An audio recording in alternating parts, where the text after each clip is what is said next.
Welcome to Adulting with Joyce Pring. Watch the full video of this episode on my channel, www.youtube.com/JoycePringTV. And if you want to level up your adulting game, check out joycepring.com/collections for my digital products and courses. Bad habit number 2, being late. One of the most infamous Filipino traits. It's just because it has become normalized, Filipino time has been normalized, it doesn't mean that being late is acceptable or is good.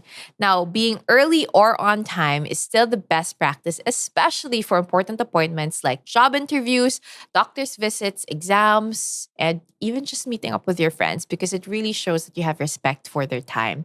I remember the saying because I'm just saying this podcast is not an attack on anyone, because these are bad habits that I also once had. And I used to always be late before, until I had the director scream at me for being late. And I was never late after that because I was so scared for my life. I was so new in the industry. But I read this thing that says, if you're not 5 minutes early, you're already late.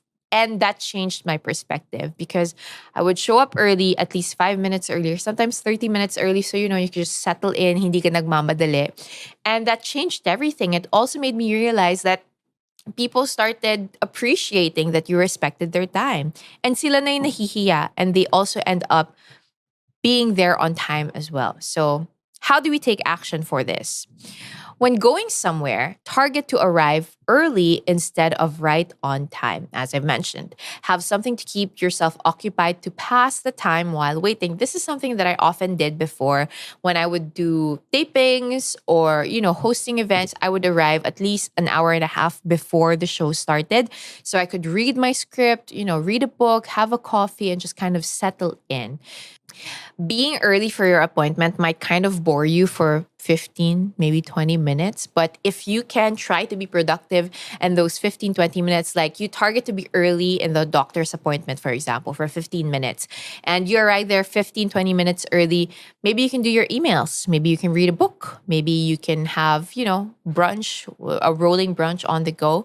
And that's so much better than just trying to rush to the doctor's appointment because you're late already. Another tip that I have for you is you can also set alarms to help keep track of time. So for example, it could be multiple alarms, like in your head, kahit in your head nga, you can try to think about it like, okay, by 8 a.m., I have to start showering. By 8:30, I have to start getting into the car. By 9 a.m., I have to, be at SLEX already or something like that. Halatang taga-South. SX already. So set multiple alarms and set multiple times in which you have to already be somewhere or be doing something.